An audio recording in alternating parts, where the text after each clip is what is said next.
বলি হ্যাঁ গো বন্ধুরা, আমি তো বাঁকড়ি ভাষাতে এটা বলছি, তোমাদের খুব ভালো লাগবে। সেটা হচ্ছে যে আমাদের তো দেশে 6টা ঋতু, তো তার মধ্যে তো মোটামুটি 10 মাস গরমকাল হয়ে গেছে, আর মাত্র 2 মাস শীতকাল আছে। তখন ব্যাপারটা হলো, অনেকে লেখে আই লাভ উইন্টার, সেটা না হয় ঠিক আছে, মেনে নিয়ে যায়। কিন্তু ভাই কিছু কিছু লোক লেখে আই লাভ সামার।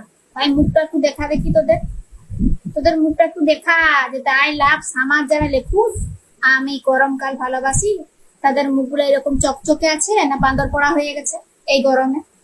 দেখা তোরা মুখটা একবার আমাকে, আর লিখ কমেন্টে তোরা যে আই লাভ সামার।